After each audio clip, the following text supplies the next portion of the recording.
Ya, bismillahirrahmanirrahim. Assalamualaikum warahmatullahi wabarakatuh. Selamat pagi Ananda semuanya. Bagaimana kabarnya hari ini? Tentu dalam keadaan sehat bukan?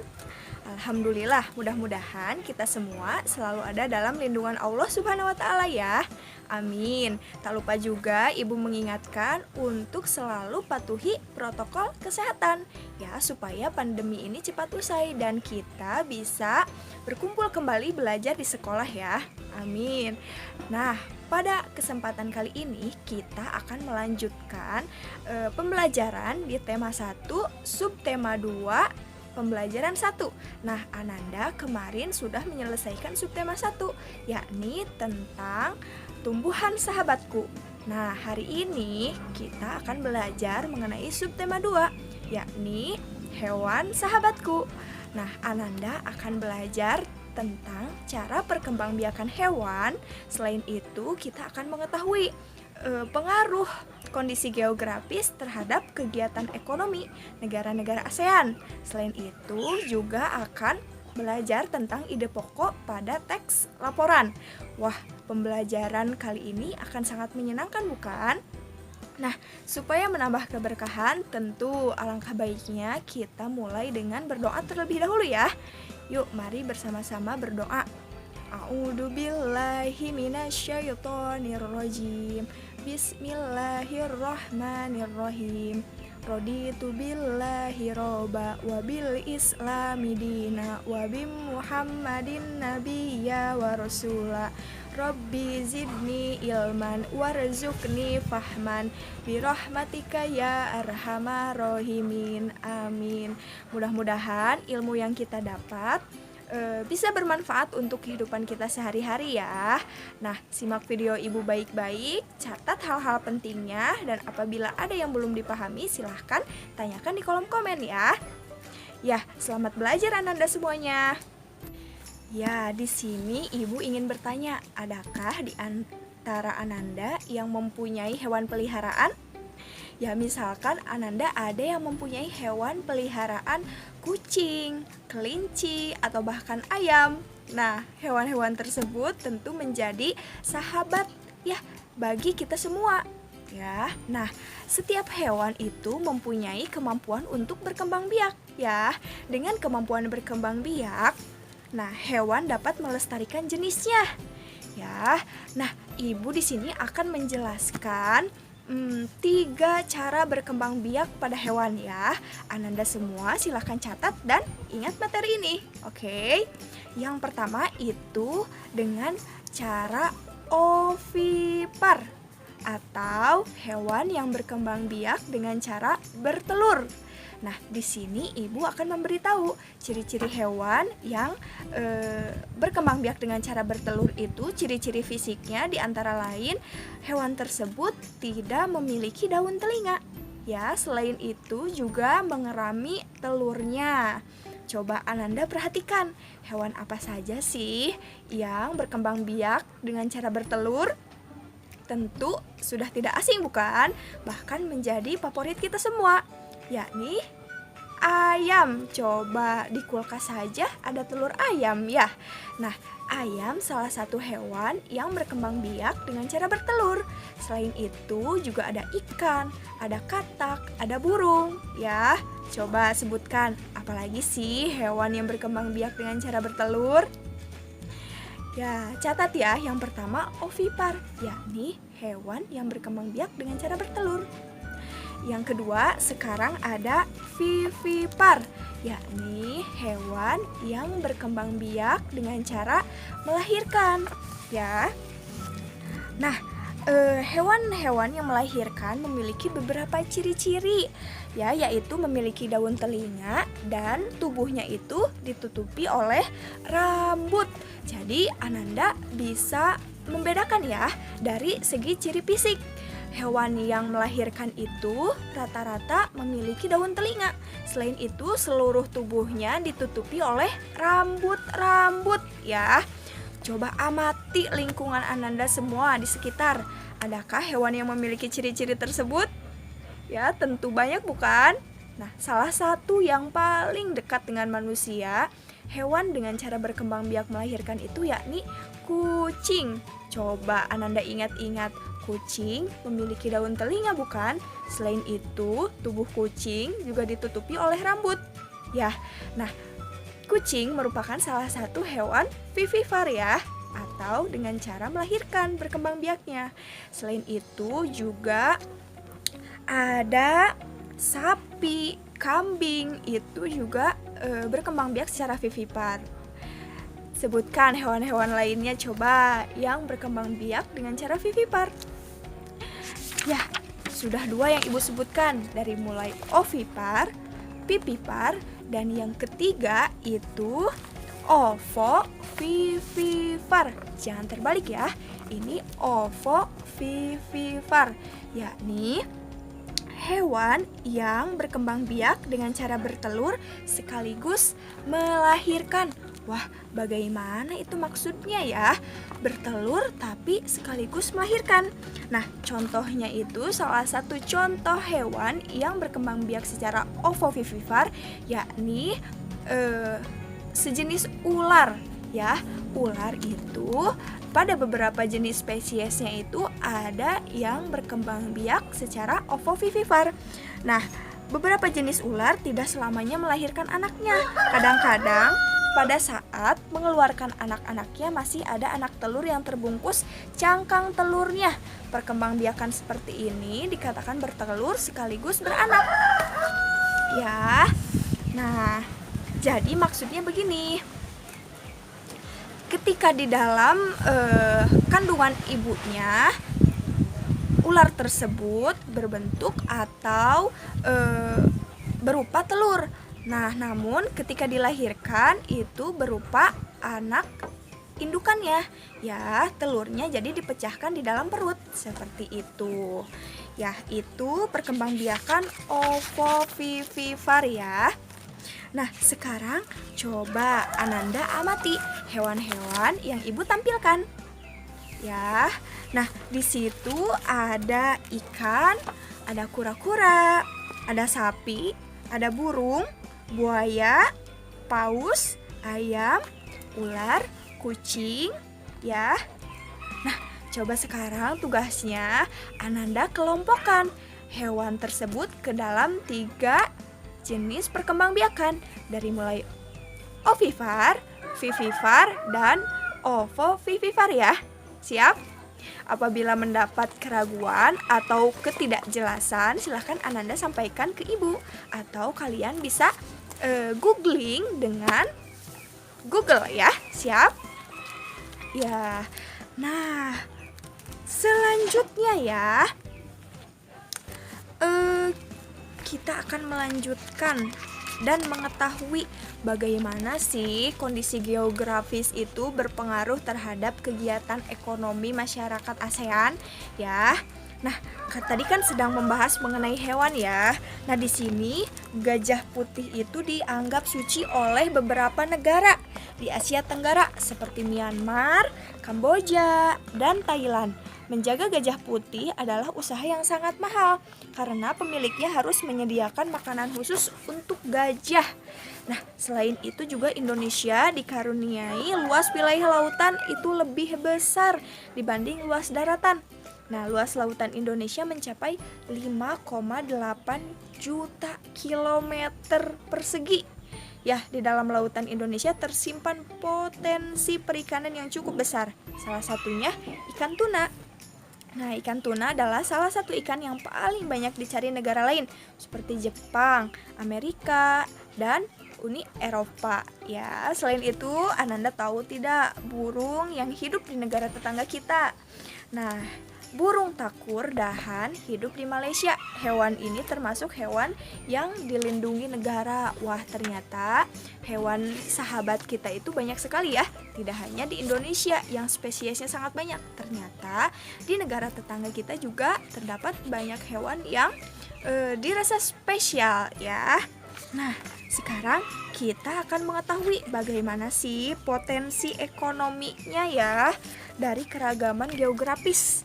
Ya, kondisi geografis di Asia Tenggara ini membantu penduduknya memanfaatkan hewan dalam kehidupan sehari-hari. ikan banyak dijual dan dikonsumsi. Hewan ternak banyak yang dijual di dalam negeri, bahkan sampai ada yang mengekspornya. Nah, potensi ekonomi negara-negara anggota ASEAN. Kawasan Asia Tenggara terletak pada jalur perdagangan dunia. Kawasan ini menjadi jembatan antara kawasan Eropa dan Asia Timur. Oleh karena itu, Asia Tenggara menjadi wilayah persaingan bagi pihak-pihak yang ingin memanfaatkan kedudukan strategis kawasan ini. ASEAN berperan sebagai wadah untuk menghindari persengketaan yang mungkin timbul. Dengan posisi yang strategis ini, setiap negara di kawasan Asia Tenggara memiliki kekayaan sumber daya yang menjadi kekuatan negara. Nah, negara pertama yang akan kita bahas yakni Brunei Darussalam. Nah, negara ini terkenal dengan kekuatan sumber daya alam berupa minyak bumi dan gas alam ya. Brunei menjadi negara di Asia Tenggara yang memiliki pendapatan per kapita tertinggi karena gas alamnya. Jadi kondisi geografis Brunei itu sangat berpotensi dari segi gas alamnya ya. Dicatat ya. Nah, negara kedua yakni Filipina. Oke, Filipina adalah sebuah negara kepulauan yang mata pencaharian sebagian besar penduduknya adalah di bidang pertanian. Filipina berhasil menjadi salah satu negara di dunia yang dapat membangun dan mengembangkan pertaniannya dengan baik. Beberapa produk unggulan hasil pertaniannya diekspor ke berbagai negara seperti nanas, padi, kelapa, dan gula. Hasil pertanian ini juga yang menunjang perkembangan ekonomi negara ini. Jadi Filipina itu potensi alam geografisnya itu yakni pada bidang pertanian ya. Oke, sekarang negara ketiga yakni negara tercinta kita ya, Indonesia. Nah, sebagai negara kepulauan terbesar di kawasan ini, Indonesia memiliki ragam sumber daya alam yang sangat kaya. Banyak hal yang dapat dikembangkan untuk memperkuat perkembangan ekonomi di Indonesia. Saat ini Indonesia mengekspor minyak dan gas bumi, tekstil, dan produk-produk dari kayu. Pertambangan menjadi salah satu pintu masuk para pengusaha mancanegara ke Indonesia. Keindahan alam Indonesia pun merupakan daya tarik yang menjadi sumber devisa negara dari sektor pariwisata. Wah, kondisi geografis Indonesia ini sangat kaya ya, dari mulai pertaniannya, pariwisatanya, bahkan pertambangannya. Wah, sangat luar biasa bukan? Nah, negara selanjutnya yakni Kamboja ya. Di Kamboja mengalir Sungai Mekong. Daerah di sekitar Sungai Mekong merupakan daerah yang subur. Mata pencaharian penduduk Kamboja adalah pertanian. Hasil pertanian Kamboja yang besar adalah padi dan karet. Jadi, kondisi geografis di Kamboja itu sangat cocok pada bidang pertaniannya ya, yakni padi dan karet. Oke, nah selanjutnya yakni negara Laos. Laos bertetangga dengan Kamboja. Negara ini dilewati oleh aliran Sungai Mekong. Sama seperti di Kamboja, kegiatan pertanian banyak dilakukan di sepanjang aliran sungai ini. Sebagian besar hasil pertanian dinikmati oleh masyarakat Laos. Sama ya, seperti Kamboja, yakni di bidang pertanian. Selanjutnya yakni Malaysia.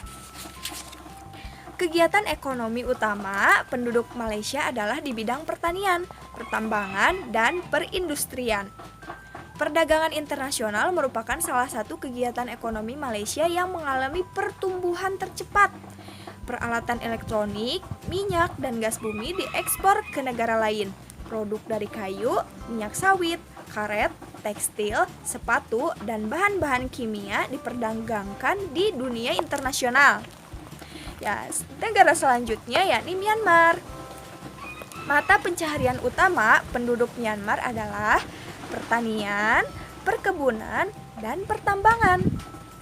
Padi merupakan hasil utama dari pertanian di sana. Myanmar merupakan salah satu negara penghasil padi terbesar di Asia Tenggara ya. Selanjutnya yakni Singapura. Singapura merupakan negara paling maju di kawasan ASEAN. Letak Singapura sangat strategis. Saat ini Singapura menjadi negara transit teramai di Asia ya. Singapura ini sudah menjadi negara maju ya. Rata-rata penerbangan mancanegara itu rata-rata transit di Singapura ya. Selanjutnya ada negara Thailand. Thailand sering disebut sebagai lumbung padi di Asia Tenggara. Padi memang merupakan hasil pertanian terbesar dari negara ini. Selain itu, perkebunan, kehutanan, pertambangan, dan industri juga merupakan kegiatan ekonomi penduduk Thailand. Nah, saat ini penghasilan utama Thailand adalah sektor pariwisata. Keunikan bangunan budaya di Thailand menjadi daya tarik tersendiri bagi para wisatawan mancanegara. Nah, selanjutnya yakni Vietnam. Setelah pulih dari Perang Vietnam, negara ini mulai berkembang di berbagai sektor perekonomiannya. Pariwisata dan turisme mendukung perkembangan ekonomi.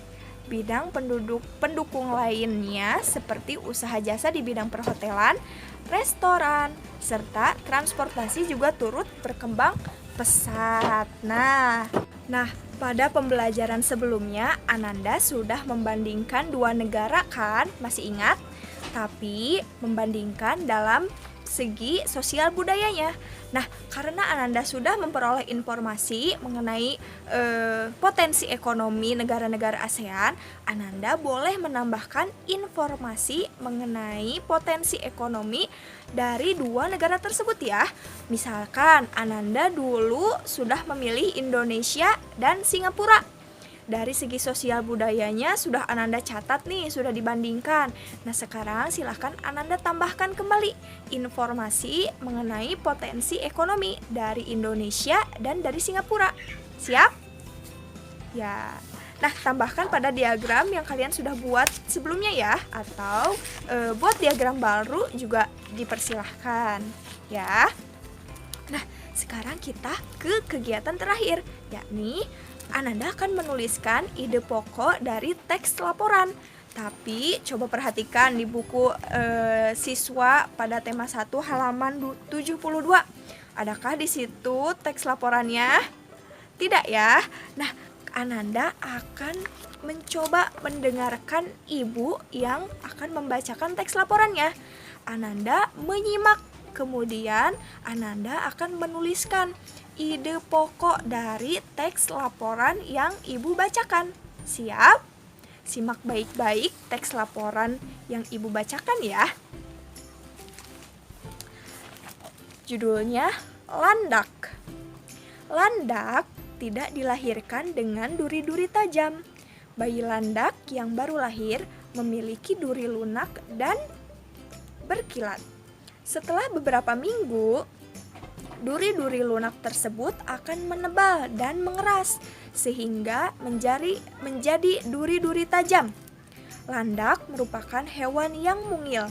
Ukuran landak dewasa hanya sepanjang 63 sampai 80 cm. Landak memiliki gigi-gigi yang kuat untuk mengunyah tumbuhan keras serta kuku yang panjang untuk mengupas kulit dan memanjat pohon. Paragraf kedua, landak memiliki duri-duri tajam yang berguna untuk mempertahankan diri mereka dari serangan pemangsa. Saat diserang, landak akan menegangkan duri-durinya dan menggulung tubuh. Landak sangat menyukai kulit kayu. Mereka sering merusak pohon-pohon di hutan untuk memenuhi kebutuhan makanannya. Keberadaan landak di hutan sangat penting karena landak merupakan makanan bagi hewan-hewan karnivora seperti harimau. Adanya landak di hutan adalah penanda bahwa kehidupan fauna liar dalam keadaan stabil. Adanya landak di hutan juga merupakan penanda bahwa keseimbangan rantai makanan tidak terganggu.